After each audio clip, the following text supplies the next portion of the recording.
much time in university classrooms, and I was hoping I could share briefly a bit of a perspective that I've gained from that. It's not truth, but I hope it might be helpful. So in the sociology of social movements, long-term social movements are considered to have, they have multiple stages of development. And I think that what we're engaged in here is what we call consciousness raising.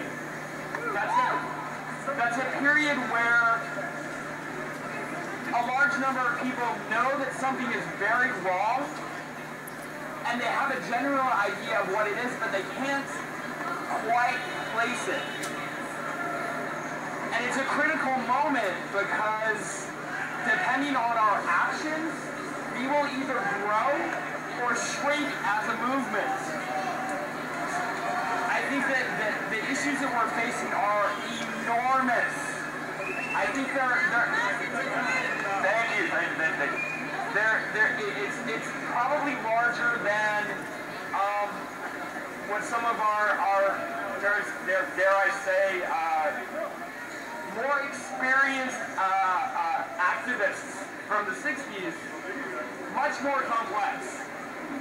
So I guess what I want to reiterate is patience and a willingness to build alliances with communities you might not want to do previously thought that was a good idea. Like the police, like people in business suits who probably don't make, $1 billion, but they still have to wear a business suit to go to work. It's vitally important that we don't alienate these people because we need them.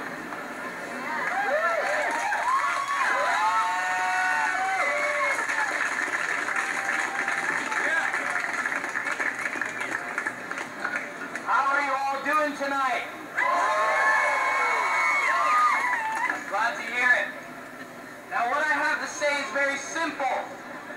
I'm angry! And I know you're all angry too.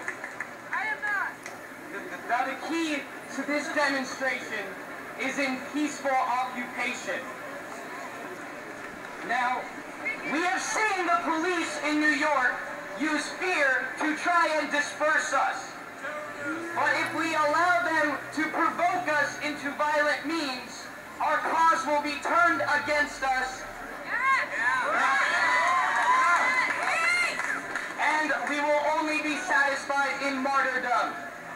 Now we are the 99%.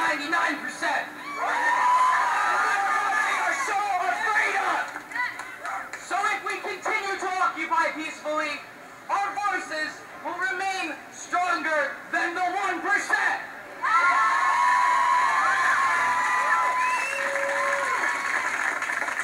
Check.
about something.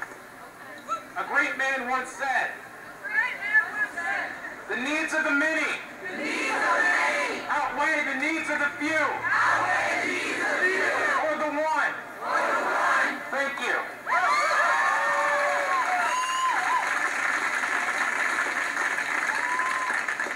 We live in an insane society. Our culture is based on values of competition and individualism. We have to get past this.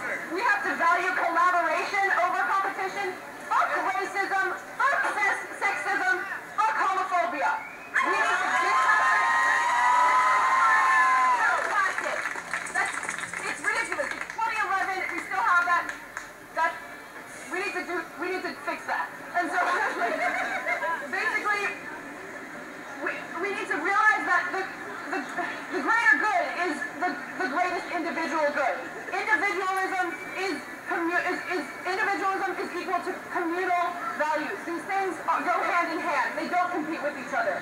We must realize that fundamentally as a culture. We must think about society in the term of hundreds of years, not within our own lifetime, but how things will be affected by our actions after we are gone.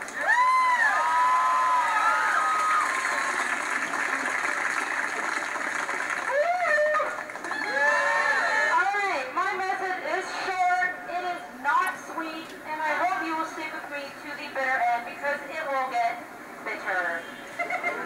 My mom opened a business several years ago, home decor. A Bed Bath & Beyond moved across the street and drove it into the ground. A Home Depot moved across the street from my family's hardware shop that had been around for 50 years.